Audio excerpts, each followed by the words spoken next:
I want to welcome all of you to another session in our Women Lead webinar series brought to you by Connected Women of Influence. I'm Michelle Bergquist, your host today, and we are delighted to bring yet another one of our webinar series to our Association of Professional Women. Our Women Lead webinars are designed for you, the professional leader in business, whether you're an aspiring woman leader or if you're a woman leading people, projects, teams, or companies. You know, our goal is to select topics and themes that support your goal to lead more effectively, achieve, and succeed in business. Our webinar is just shy of 1 hour today, and our thought leader is ready to share some fabulous insights and ideas on knowing your customer.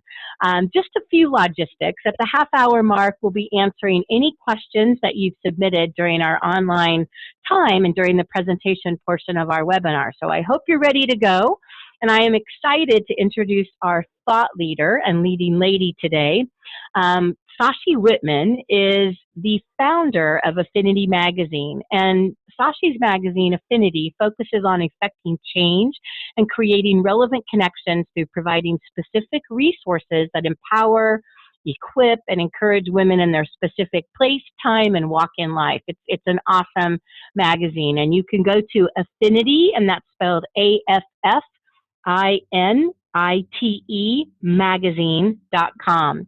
What you also need to know about Sashi is that she received her MBA from San Diego State, and she has a bachelor's in psychology, which means she messes with our minds, and sociology from UC San Diego. Her background's in marketing, specifically market research, social media strategy, and product management. She has worked overseas in Saudi Arabia, where she started in sales and marketing. Sashi also currently teaches market research and online marketing strategy at UCSD Extension. And there's more you want to know about this amazing woman, but for right now, what I want to do is say, Sashi, say hello to all of our attendees today. Hello, everyone, and welcome. I'm super excited to be here. Surveys are a passion of mine. I know, a little bit geeky. I like to write and create surveys. And you might all think, oh, great. Why should I do a survey, or what is that all about? It really is, the focus is to think about what makes your customers tick. How do they think? What keeps them awake at night? What is their first thought when they wake up in the morning? And how can you resolve their stuff going on in their lives with your products and services? And you can do that by writing the right survey. Okay, so let's get started here. Can we advance the slide? There we go. Okay, so here we go. So before you post a survey, because everyone's like, I got it. I have questions to ask my customers. I know where to start. I just want to say, stop. Before you post a survey to Facebook, stop. I see this all the time. People are doing polls. People are doing surveys. People are asking questions. People are asking about book titles, book covers, seminar questions. I just want to be able to ask you first, do you know where your customers actually hang out? And I mean, do they hang out on Facebook, or do they prefer Instagram? Maybe they love email. I'm an email person, okay? In fact, maybe they're just super over inundated with Facebook. They're on Facebook and all they see is a bunch of news and a bunch of sales stuff, and they don't even see your survey. So it's really key to understand where your customers are spending their time. And that's where you want to send or post a survey. So for my magazine, Affinity, my readers, I know for a fact, hang out a lot on Facebook. They are working moms. That is my target market. And they connect and reach out to others through Facebook. So it's valuable for me in my business to post questions, ask their opinions, and have them share their comments on Facebook in terms of article content or what they want to see in the next issue. So I know I'm saying stop to Facebook, and I know Mark Zuckerberg may be a little disappointed in my advice, but you know, it's important to know, right, where your customers are spending their time. Okay, so then what should I do, Sashi? What is really the next step? Well, everybody just keep calm and just be relevant, right? That's your goal in really knowing your customer. You want to be relevant, purposeful, and help them resolve an issue. Okay, now what does that mean? So again, what is currently going on there in their lives that you want to help them with? What product or service do you offer that can be purposeful, be relevant to them? So what survey can I create, or what interview can I do that can really serve them and help them? So for example, when I started Affinite Magazine a few years ago, I noticed that there was a ton of resources for San Diego women that existed, that were out there, but they were not known. People didn't know about them all throughout the county. So these resources included, all sorts of issues: getting on top of your finances, fixing your marriage, finding out how your teen really thinks, or finding your business passion and purpose. So what I did before I launched my magazine is I actually did a lot of behind the scenes research online, what I like to call competitive analysis. Yes, another fancy term. All it means is really researching who my competition is, right? What magazines exist, what kind of content was in there, who the readers are, how the websites look like, because my magazine is digital. So, and then as I progressed through my business, I realized a lot of my readers were these working moms trying to do it all and feeling like they were failing. So I knew right there, I knew that I had to meet that gap. And I knew that all my articles had to deal with specific resources to help them and serve them, to be relevant, purposeful, and resolve their issues. And then I continue to ask my readers what kind of articles they want. I send them emails with a brief survey, few questions. I post questions on my Affinity Magazine Facebook site, because again, that's where my customers hang out. And that's how I get to know what specific issues I can truly address to help them. So the other piece that's super important, and I know many of you have probably heard of the term niche market, or even your target market. Okay, so here's the thing about your product or service, whatever that may be. Your product is not for everyone. Let's repeat that. It's not for everyone. Okay, so you could say, well, wait a minute. Wait a minute. My product's for women. I know women. They want my product. Okay, then I would play devil's advocate with you. And I would ask, well, what kind of woman? Do you know who she is? Do you know where she lives? Do you know what she does for a living? What's her education? What's her income level? Is she married, single, have kids? Those are the kinds of questions that you really want to ask. That's who your target market is. What is your number one customer segment? Who can you serve the most? Who would absolutely love you and rave about you and tell all their friends about you? Who is your biggest fan? That is your niche.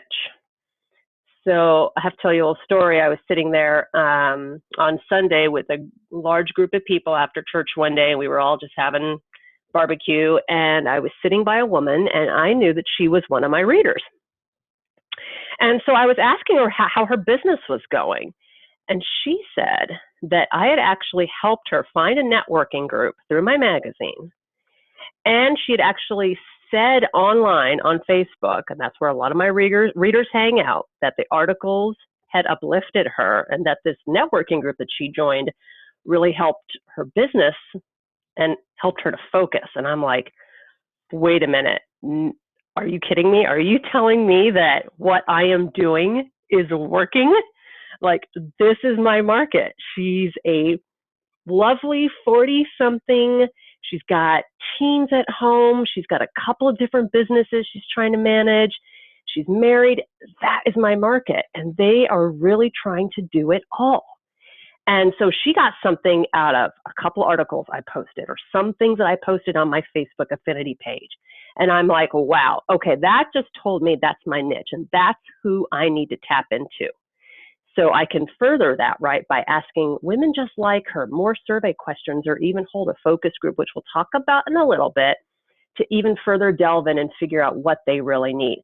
But I'm telling you, it was super validating to have that being told to me. And I think that's something that all of you would like to hear too. You would all like to hear what things you're doing well that really serve your customers, right? So that was my super exciting story that I want to share. Okay. So that was super exciting, just so you know. That was super exciting. Super exciting. Just throwing my 2 cents in, Sashi. That's what I do. Michelle. Absolutely. So, okay, the next term, and don't be scared, it's a little bit long. Okay, so we just talked about one of my favorite pieces of market research, which is the demographics. I know I'm a bit of a data collector, I'm a bit of a data geek, okay? I like to know who my readers are, what age they are, where they live, what their household looks like, right? That's the demographics, how many kids they have. Are they married or single, divorced? Psychographics is the next really awesome level. This really tells you who your customers are and how they think. This gives you details on where they shop, what they read, what car they tend to drive, where they eat, where they buy their groceries, their preferences, their likes and dislikes. Now, you may think to yourself, okay, this is a little bit Big Brother, a little bit invasion of privacy. However, if you just keep the mindset of, hey, I am trying to help serve my customer segment, right? I'm really trying to help you get better in whatever you're doing throughout your day, in your business, in your life, in your family, whatever that is, then these psychographic details can really unlock a lot about who your customer is. So there's a couple of great sites that I just absolutely love. One is called Prism Segments. So there's a company called Nielsen Data Company, and they collect tons of data on individuals living throughout the United States and can tell you by zip code specifics on the psychographics of that group of people. So for example, I live in Scripps Ranch. That's a 92131 zip code.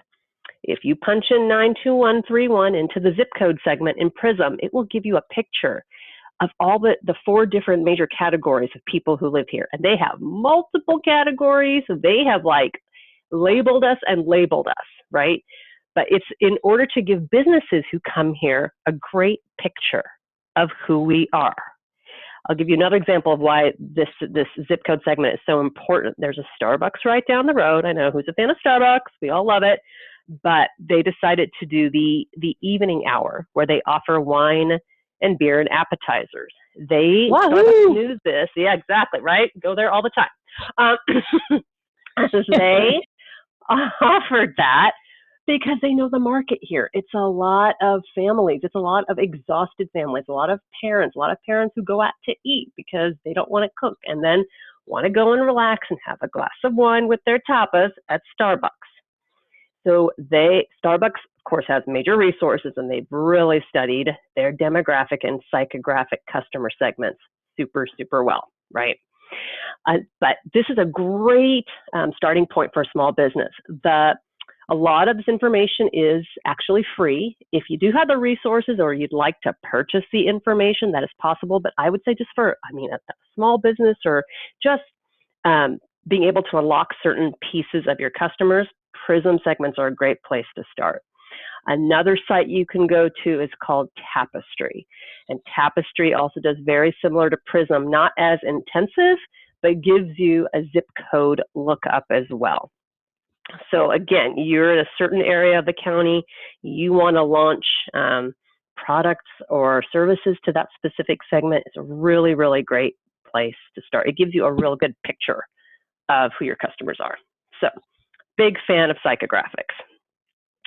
So now that we've really talked about the psychographics, the elements of what makes your customers tick, what is going on in their lives, demographic information, you have all these pieces laid out. Now it's time to create the survey. So remember, those pieces that I just talked about don't just take a day or a couple of days. That's where you need to invest some time. And I'm saying it could be a half hour to an hour a day for a couple weeks, just to really take the time to research your market. So just be aware of the timing of that before you launch a survey. So when you're ready to create a survey, again, I think this is fun. There are a couple of great tools that you can use. So one of my absolute favorite ones is Google Docs. I know, not as cute as SurveyMonkey. It's Google. but it's quite easy to use once you get your brain wrapped around it. You have to learn some of the tips and tricks, and there is a tool guide. There are templates you can use to give you certain colors. The great thing about Google Docs, it's free. That's right. That great, fun little 4-letter word. And you can send it to as many people as you like for as long of a length of time as you like. So there are no restrictions on Google Docs.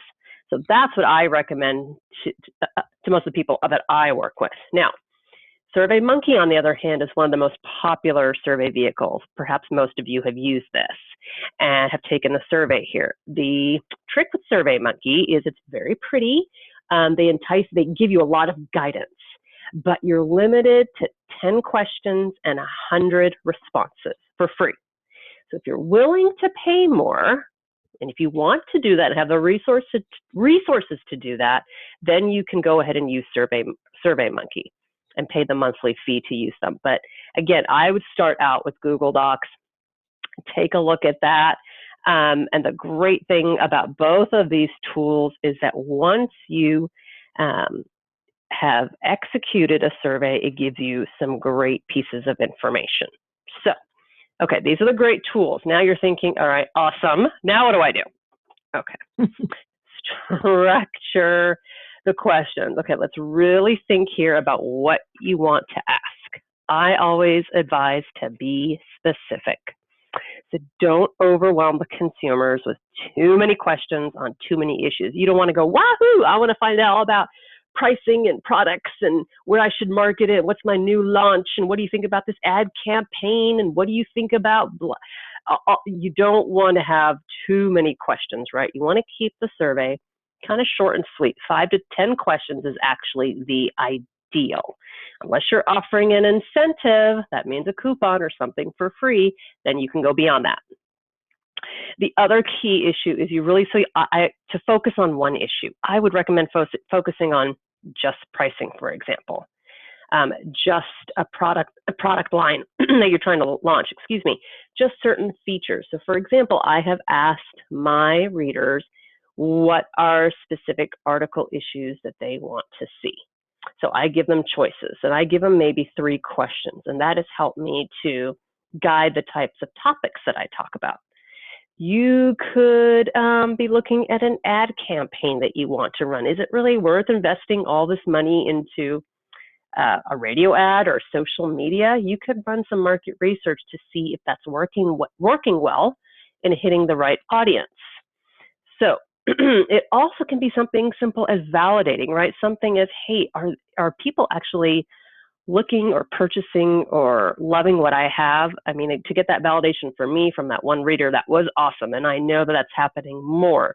So do people like the look and feel of my website, the navigation of it? Is it easy, intuitive? These are issues that can be uncovered by a survey.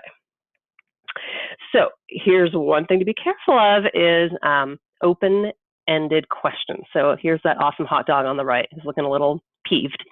And he's being asked, what's your favorite pickle and why, by this woman who has a very consternation look on her face. So when you're talking about survey questions, you don't want to have something that's open-ended. What that means is allowing the person responding to be able to answer several long sentences, or typically what most people do when you ask a survey question that's where there's that box and you can say whatever you want, people typically say, I don't know, or not applicable, because they don't want to take the time to answer it. So whenever you're constructing a survey question, make sure the question is super clear and that there's some responses listed below that they can choose from. So again, just be wary of those open-ended questions when structuring it. Okay, and then once you have, again, 5 to 10 questions, and those 5 to 10 questions should, by the way, also include demographics. Again, giant data point, age, income, geographic region. I always recommend ending the survey with demographics. You never want to start out a survey by asking people what their age is, what their income is, what their education level is. it's sort of a turnoff. It kind of makes the respondent a little wary, like, oh, what else are they going to ask me? How many more personal questions are they going to ask me? I would rather broach my readers with broader topics. Are you interested in video vignettes? How long would you like the video vignettes to be? How often would you watch these videos via my magazine site? What are the best times of day that you would watch these videos? Those were great questions. Then I would go into, what's your age? What is your income level? If it's important. And the other key thing to remember with demographics is you don't have to cover every single aspect. If age is important, ask it. If geographic region is important, ask it. If income is important, ask it. So just be really, again, mindful of who your market is and how your product or service best meets that market. And then remember to put those questions at the very, very end. Okay. And then the next fun piece. Okay, so now that you have created, right? You've created fun with data. Totally fun with data. That's what I should have said. Right. Okay, so keep calm, everybody. It's only statistics. I know another kind of ugly word that lots of people don't like to say, but it's just a great thing about, again, survey tools like SurveyMonkey, Google Docs, is it gives you an awesome little report at the end. I mean, it's pretty, it's easy to read. It gives you pie charts. It gives you bar graphs, and it tells you percentages. 65% of my readers are between age this and this. 85% of my readers want articles dealing with marital issues. Okay, great. That gives me some actionable information that I can then implement right away. So that's the key. So if you do love numbers, by all means, use Excel. You can just take the survey data that you have collected, put it into Excel, and have a big old Excel party. Go to town, you know?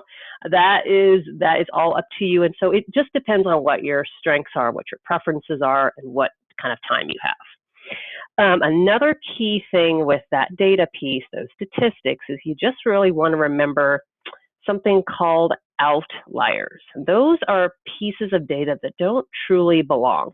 So for example, if I have 50 people on my survey and 48 people told me that they are really interested in articles dealing with financial issues for their home, how to get control of their finances.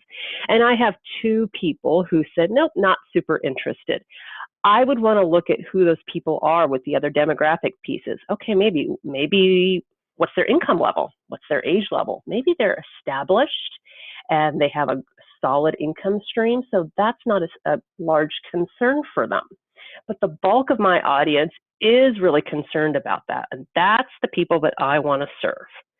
So just remember those outlier pieces and don't be too distraught about it, okay? The other thing to be thinking about in terms of those outliers can also happen if a question is poorly worded. That means the reader didn't understand it, or if someone didn't answer the question truthfully. Just a couple things to keep in mind. But overall, the whole point of this is if you do a survey, use the data, take it, look at it. If there's great information that you can use, implement it.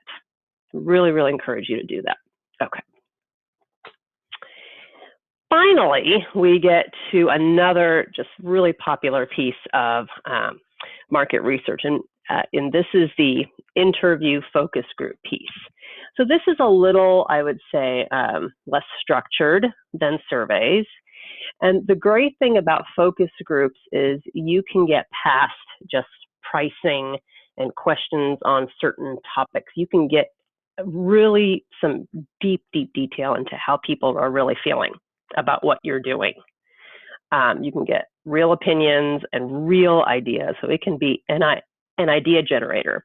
One of the things I want to caution you, though, on with focus groups is, especially if you're a small business, I would advise you not to run your own group. So the reason why is this. I started Affinite Magazine a couple years ago, right? It's my baby. It's my little baby. It's a toddler right now. It's almost 2, right? We're still in diapers. It's growing. And what would it be if I ran a focus group with 10 of my readers and started to ask questions, and they were like, ooh, I don't want to tell Sashi this because, this is her baby. And what if somebody tells me something, it's supposed to be constructive criticism, but I take it as something super negative, and I'm like, well, that's how you feel. I mean, you just never know. So the best thing to do is to choose somebody else, right, who knows your market perhaps. So for me, I would choose one of my authors, one of my trusted colleagues, another associate of mine from UCSD perhaps, or somebody from CWI. There's a lot of great women here who you can rely upon. And then that person can then run that group. And the group doesn't have to be super formal. You don't have to necessarily book a conference room or have access to some corporate offices. It can even be on a weekday night. It can be informal. It can be appetizers and drinks. The whole purpose is just to get people to talk and to get people to give you ideas about what you can improve on. That is the whole goal. So with that, I leave you with just my contact information here. You can contact me anytime to ask any questions that you may have, and I welcome you anytime to look at my magazine site as well. Thank you. Thank you. That was awesome, Sashi. Can you hear me applauding? Yay! Great job. It's all good. I love it. Now we have quite a few questions, so I love the overview. I think it's interesting because I know your take on it was from a market research standpoint, I know we're always told to kind of do this before we start in business, which, a lot of people just jump in feet first and they're like, oh no. But we do have a lot of questions, and then I've got some questions as well. But the ones that I'm looking at right now, so here's one. I think there's a lot of interest about the focus groups. There's a couple of them. And one of them is, I've heard focus groups are really expensive. Can you give a little more information about how to do a focus group cost effectively, and do they have to be in person? Is there a virtual way to do focus groups? Any thoughts? Okay. Yeah, great question. So focus groups, first of all, do not have to be expensive. So market research can be expensive, and I'm talking surveys to focus groups, the whole 9 yards, if you were to hire a market research firm. Then you're talking tens of thousands of dollars, especially in terms of the number of people you want to have in a focus group or interview, especially if it's geographic regions. Now, if you just want to have kind of a small little model, again, for a small business like me, I would just have a colleague, and I would have them contact a group of readers, get those readers into perhaps a conference room at a company of a friend I know. That would be awesome. Or in their home, and have the focus group held there. So those are some cost-efficient methods to do it. Again, it doesn't have to be super formal to have a focus group, and you can even have several of those. If you have the resources, though, to do it, then yes, the ideal way, honestly, to run market research is to do it from a market research firm who has all the nuts and bolts built in. They have the survey program, they have the people to run it, and they can be objective for you. In terms of, and go ahead. I was gonna say, with the thing with small businesses, so many of us, I'll put myself in this bucket, we're hands-on. Do you feel that if you were a small business and you were trying to do it cost effectively, Sashi, would you not want the owner to be there? You're saying don't have them ask it, but could it be facilitated? Would a business owner, would they want to? Should they be there, or is that the scenario where you said take yourself out of it because you want to not have any impact on the answers? Exactly. I would take myself out of it. I would even run the focus group perhaps, and then come afterwards and see everybody, or talk to everybody, talk to the moderator. That's the person who runs the group the day after, right? Or whatever afterwards, and say, okay, what really happened? That's the best way to run it. I have a couple of friends who are starting their own small businesses, and they're having a focus group, but they're running the focus group with their friends. And again, those friends are going to be wary about what they say because they're dear friends of theirs, right? They don't want to hurt it's all about, they don't want to hurt feelings. You want to get feelings out of the picture here. If you really want to run a business well, you have to remove the feeling piece, but then still get to the true feelings of your customers. Does that make sense? Totally does. It makes me think of that movie where it's like, you can't handle the truth. It's like, never that from, oh my God, what movie was that? With Tom Cruise and what's his face? Yes. Yes, you can't handle the truth, that kind of thing. That's awesome. Exactly. The other piece of that was the virtual focus groups. Absolutely, you can use Skype. You can use this awesome technology, Zoom. You can use a variety of online pieces to have several people come online. That works great, especially if people are living in different parts of the state, in the country, and having them come online and provide their thoughts. Again, just have somebody who's not in your, who don't have the business owner. I would not even have somebody who's really close to the business. I wouldn't have that person running the focus group. Make it somebody who can be objective. That is key. Yep. I love that. Another question, and I guess this is mine, so I'm not going out to our cool. questions from our listeners, but what kind of questions would you ask at a focus group? I mean, I'm really intrigued with this. Like, what would you ask? What are the things that you might, kind of like try to glean at a focus group? Well, the kind of information, I mean, for me, I have had, say for example, I worked at Kia Sarah many moons ago, and I brought in cell phones. And I said, okay, you guys can use this cell phone for a month for free service, woohoo! And then come back, we'll have lunch, and you guys can tell me what you think about it. What did you like about it? What did you dislike about it? What did you think about the usability? Did you access the software? What apps did you use?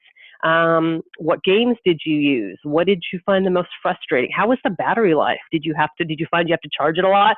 I'm just, making that up as I go. Right.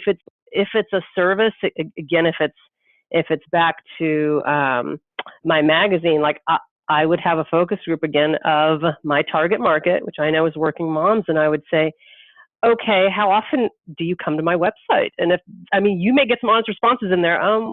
Not that often, or once a month, or okay, well then Sashi, that tells me, Sashi, I need to step it up. Okay, so then the moderator would ask, okay, well, what would bring you into this magazine more often? What kinds of topics would you like to see more of? Well, I'm not a big reader, I like videos. Oh, really? Okay, well then what kind of videos would you want to see? So would you want to be able to interact with the author? So you can get as nitty gritty as you want. You definitely, when you run a focus group, you don't want it lasting more than like 45 minutes. You don't want it to be this 2-hour ongoing session. You want to keep it, short, sweet, kind of constructive, but it's really about digging into people's thoughts. The key about focus groups too, what you have to be careful of is something called groupthink. So again, I'm a psych major, so I just go back there. But right? Psycho? Psycho? Yeah. I'm sorry. Yeah, exactly. But if one person says, "Oh, I really hated that article. It was boring," or everyone's like, "Oh yeah, I didn't like it either." Oh yeah, you're right. That article kind of sucked. So that's what you have to be careful of. Is one person says something and everybody starts agreeing with it. So that's sort of a red flag, and that's something you just want to be careful of. You can kind of avoid that or try and stop that by in the middle of the focus group going, okay, what specifically did you not like about it? You had this to say, what was it? So then you dig in deeper instead of just writing down, oh, everybody hated it. Okay, great. Oh, really, that's when you ask more questions. Focus groups work well when you have somebody who's really kind of going on the fly, who's able to ask questions quickly. They're not structured. They're kind of top of mind. Does that make sense? Got it. Depends on how the conversation's flowing. Yeah. It's interesting. Here's another question that we've got is, the question is, do you consult with businesses to do surveys? I do. I have. Yes, I do. Yeah, I like working with businesses to really construct the survey. I can review it for you. Yeah, I'm happy to do that. Awesome. I do that and we've got your contact info. Yeah, that's an interesting. I guess I've never seen anybody other than ad agencies or advertising agencies that deal with that. But I do know feedback and surveys can be extremely valuable. Here's another question. Someone asked, have you ever found where open-ended questions can work or can be valuable?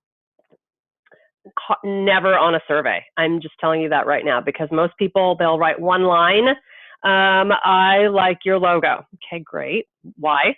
Or I like this flavor of potato chips. I think it was good. Okay, again, why? So it just doesn't give you enough information. And it adds too much time to a survey. It's also so easy for a respondent to skip it. They don't want to bother with it if you force them to answer it. So that's a whole other piece, but you can have survey questions that are unforced, which are not required, and those that are required. If you make an open-ended response required, you would hope that person then might be like, oh, what does she want now? Or what does this business want now, right? Or how about, or they may make up something. It's better just to give specific responses for the question. And then if you have more questions, if you're like, well, that didn't give me a whole lot of information, it's okay to send out another survey. This is survey part 2, So anyway. How do you deal with, and this is, again, I'm just kind of rolling off what you're saying, but, so many people are averse to surveys. They're like, oh, I mean, you get them all the time on email, and I'm just like, delete. Right. So how do you kind of get through the muck and say, here's a survey, please take it. I remember in the old days, I'm really going to date myself, but I remember businesses would send out $1 bill, and in the old days it was a quarter or 5 pennies or something like that, right? Yeah. Then it became $1. Right. Now it's like probably $100, right? You got to send out. Right. But, how do you incentivize or get people to do the survey? Because I find so many people are like, oh, good Lord, I don't want to do it. And I'm of the same opinion, but then I do know how valuable they can be, if done right. Right. I think so. There's a couple different things there. So say I'm a Banana Republic shopper once in a while. Okay. And they say, okay, go fill out the survey and you can get 40% off your next purchase. Okay. So, and then but when I went into the Banana Republic survey, it was so long. So that killed me. So the key is if you offer an incentive like 40% off, that's kind of cool. That's like a large chunk of change. But then make the survey appealing, don't make me want to lose my mind over a 10-question survey that takes 15 minutes. I think that's the mistake. A lot of businesses think, oh, well, now that I've given you a deal, now I'm going to pump you for information. I'm going to give you 20 questions and it's going to take 20 minutes. No.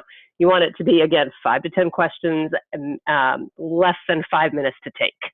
And you still can get real data that way. And you can offer incentive, or you don't necessarily have to, especially with your super loyal customers. You can offer them incentives in other ways, Well, and that leads to another one online. It's like, what questions should you ask on a survey? I mean, I'm curious to say no open-ended. So how do you determine what questions, or maybe you have some samples of what someone would do? And I think that the person that's asking this question, because I know them, is they're an existing business. They're an existing business owner, not startup. Okay, so here's just an example. I had, actually, this is a brilliant student team of mine who I love, performed a market research survey for a yoga studio in Carlsbad. And one of the students was an Excel genius, so that is just another piece. But they put together 2 different surveys. One was on the actual classes offered and the actual instructors, one survey, and then the other survey was on all the facility amenities. So one survey was about which classes do you visit the most? How often do you go? What, everything from kinds of classes, instructor feedback, pricing. That was one survey. Then the other survey was, how are the parking? How are the bathroom facilities? How are the locker rooms? How are the saunas? You know what I mean? So, the whole purpose of it for the yoga studio was to see what they could improve. They had no idea what their customers thought. And I think their customer point had just grown pretty stagnant. It was I can't remember the exact numbers, but it was just leveled off. So they wanted to figure out, okay, what are they doing well and what are areas that we can really improve on? Because most people are not going to come up to the front desk and be like, yeah, your locker is a little small or whatever. I mean, you just don't know. Right. Those that are, this instructor, man, he was really annoying. I mean, sometimes you might, but now, does everyone feel that way, or is that just that one person that one client who's just a little, fussy? So anyway, those are the kinds of questions that can be asked on surveys. So again, anything to do with product customization, website improvement. I mean, it can just, oh my gosh, it can cover the gamut. So. And here's, because we have a lot of business-to-business service providers in our association, which I know, we're talking about all businesses, and your focus was mostly consumer businesses. But if you're a B2B business, because here's a question from someone who says, I'm an accountant and I run a bookkeeping business. How would I use a survey for my business? Oh, you could totally ask your client. So that's B2B. You can still structure like a 5-point survey, a 5-question survey, just asking them how they find your services in terms of efficiency. I don't know, is there an online access portal? Would you recommend my services to another business? What would you like to see improved? I mean, so there's just, it just depends on how the services are being provided. But from a B2B standpoint, you can totally ask from another business to review your services through a survey and provide specific feedback. And actually, I'd venture to say that businesses are probably more honest because they're another business, right? They're trying to succeed, and so they're paying you their money to get your services. So they're probably going to be really honest and more apt to answer your questions. So, yep. I love it. Just tell me if we're crap or not. You know what I mean? If we're crap, I want to know it. How can we improve our crap? It's funny to me because, I feel like surveys are in this big vortex. I mean, it's funny, and I'm gonna rant for a moment, and I'd love your feedback. Totally. The first thing somebody ever says to us in our association is that I go and do a survey of the members. And, and I don't mean this dismissively, I just mean even before in a business venture I ran, I surveyed customers, and it was like, 90% were just, it was good information, I mean, we had great relationships with our clients. So, if you're good, I mean, what are maybe trigger points or situations that a business would say, we need to survey our customers? I mean, I'm trying to look for the scenario that says now's a good time to do a survey. I mean, are there some situations that you can bring up that would be not any time, not once a year? We know the length part of it, but when is it ideal to do a survey with a clientele? Okay, so I would say there's a few different scenarios. One, it could honestly be seasonal, right? I mean, it depends on the season of your business. So my busiest season, I find, is between September and May. That's when most of my readers are looking at my magazine. So that's the best time to capture them. In the summertime, they are on vacation. They are not really focused. So that's the best time to figure out what's some new article ideas. What am I giving them that I can improve upon? The other piece that I can think of is in terms of like a new product or service launch. If I'm, say, a marketing consultant and I'm trying to put together some new marketing pieces to offer my clients, and my clients are other businesses, I want to be able to provide a quick 5-question survey, maybe 7-question survey, asking them some questions on what they're looking for. What do they think of my services? How did they find my website? Did you find that information you're looking for? And what I can improve upon. So I think that it really comes back to that pain point. Like, what are you trying to really resolve? Or the other issue is, are customers really not buying your stuff? I mean, that's an honest issue. Have they left you? Have they just said, "Oh, see, I'm not finding a lot of value in you"? Okay, that's a huge thing. Okay, why? What happened? Why are you not finding value? Is it because you had a loss of income? Is that the issue? Or is it because truly there's something better out there? Then what is it? And what can I do to step it up?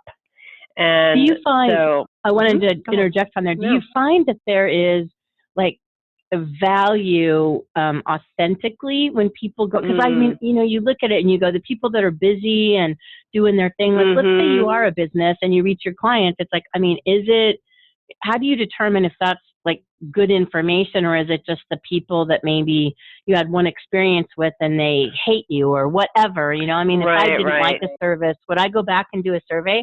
I'd be like, heck no. I'm like, I didn't like my experience. So how can you make sure that information is going to the right people so that you get good feedback, not just crap that maybe doesn't matter? And I mean, everything matters in a business, but sometimes you got to prioritize what is legitimate and what is kind of the get a life file that I call it, and I focus on other things. Right. So I'm working with somebody right now who's got like a fruit and vegetable produce delivery service, and they're trying to figure out how to expand their market. Or organic foods are super huge right now. People want things delivered to their door. These are people who are super busy. They're running low on time, and they want to figure out how to expand their markets. So then that's where I would start doing my secondary data research and finding out, okay, I've got a current customer segment. It's pretty small. It's located in one area. Now I want to expand that. I want to go see what are other similar segments going into those secondary data sources, such as Prism or Tapestry or another online source, to find out who those markets could be, and then ask those individuals who are very similar in psychographic makeup, right? Low on time, want my products and my services. So that is, so I think it's the, how can I say, it's asking either your loyal customers, the ones who you really trust, those are the people who would also be willing to fill a survey out. To your point, you're right. The person who just, comes and goes, is angry or disenchanted. No, you definitely want to go to your fan base and ask them, right? So I would start there. And then I would look at other possible potential segments and send out an email survey to them. Or if you can, sometimes what really happens well is just like point of purchase or point of sale. So if I'm Honda, for example, and I go get my car serviced, I sometimes get a survey 5 days later or via the phone. I'm like, oh, couldn't you just if you'd give me that survey right there, captured me right there, I would be, first of all, I'd remember. I don't remember that's the other things when you send out a survey. One thing I didn't mention in the webinar is timing. Timing is so key. So you really want to capture them right there, when they're, at their happiest point, if that makes sense. So. Except I gotta say, one of the things I hate, I'm sorry to kind of go negative, but no, it's okay. With surveys, I do think timing is important, but also it's like the reason behind it. It's like when I bought a car, or if I've had a level of service with a vendor or provider, it's like sometimes I'll get a survey back, but the person on the phone is saying, hey, and we're going to be sending you a survey afterwards. It's really important for me to get your feedback, because if I gave you great service, that's, it's almost like the salesperson is selling that. And it's like, I want to go, really? I don't know what your thoughts are on that, but it's almost like, it sounds like internally in companies, there's an incentive for their employees to get a survey back because it's based on performance ratings for the employees. Do you find that happens a lot? And I really don't like that. I got to be honest. I totally feel you on that. And that's sort of the unfortunate. I think there's so many negatives, unfortunately, with surveys. It's the delivery, it's the timing, it's what's your real motive here? So I think it all comes down to motivation. Again, for me, I'm not trying to bug my readers. I'm going to them really asking because I care. Yes, I care about my business, but I also care about them. I want to serve them. I'm not trying to get any, certain performance evals up, or yes, that you will unfortunately encounter that in business, especially in America, right? We are sale incentive heavy, market research heavy in terms of really, really trying to ask the people who work for us to drive that. But I think it just really comes from a company model and a company standpoint, like what really matters, and then how that funnels down, to all the different employees and how they deliver it. I mean, yeah. And so to your point, yes, I get surveys. I mean, I get surveys from the hospital visit that I have, and I'm like, oh, do I really? I don't care. That's a hard one. It's really a hard one. Like really, like doctor's office for like a visit that I had to get a reference for. Do I really? I'm not gonna fill. And it's a 5-page survey. Not interested. Oh, here's the worst. I want to share one too. It's like first of all, I know a lot of things about hospitals, which I wish I didn't. But my husband has been in and out, and I kid you not, I got a survey one time. And I have one final question for you. It's a big one, but I got a survey one time from a hospital that my husband had been in and out of, and it was not only like an 8-page survey, but it asked for a donation to the hospital with it.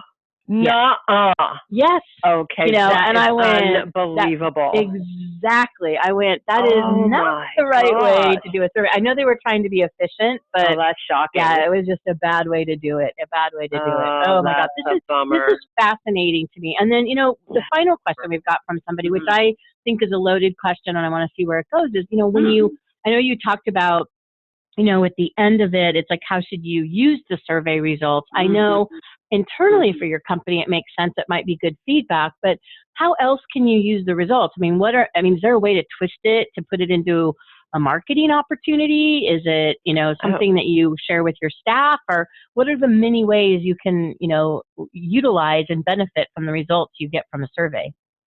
Oh, that's a great question, actually. So it can totally be, if it's positive, I would say, an employee morale booster, right? Like you can tell your restaurant staff, like, oh my gosh, you guys did awesome. This is what we found out. This is what people love. You can actually give service awards to people based on specific feedback. And that's where you say, okay, please tell the name of the server who best served you, right? For example, and get that name. I was on vacation last week. I took a survey at the end of the vacation, and they said, please name somebody who gave you excellent service. I mentioned Jonathan. That was his name, and I hope he gets something out of it because he went above and beyond. So that's a way to reward somebody. So you can then also take that information and then make, and that's the key, is making changes. But how rapidly can you make those changes? How can you institute that? So that's where you really need to take the information and go, okay, what makes sense? What can I roll out in a reasonable amount of time to meet this market? And the other piece I would really pay attention to is how many people answered. If it was like, 5 people, that's not a whole lot. So you really have to look at, I always talk about sample size. I know it's another market research term. How many people you want to send it out to the maximum amount of people you can to get the maximum amount of feedback. That's the only other thing I would say is a negative with focus groups is they tend to be smaller based.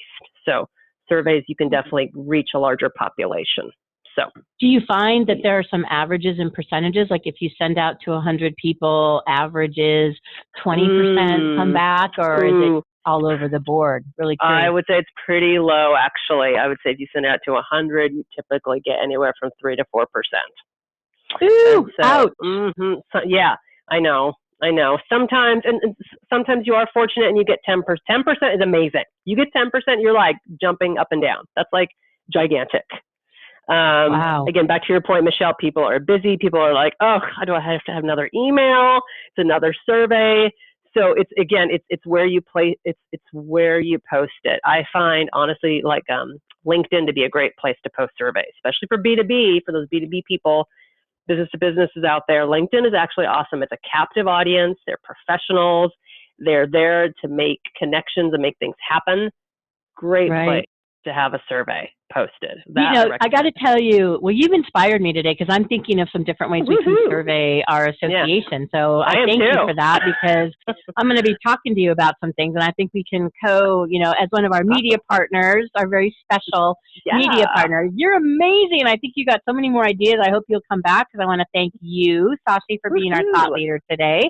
Thank you. To our oh my gosh, thank you. This was great. We'll have more. And to our attendees online, thank you for listening in and asking the great questions that you did, because we'll be back again soon with another Women Lead webinar series for you to lead, achieve, and succeed as a female leader in business. So thank you for joining us.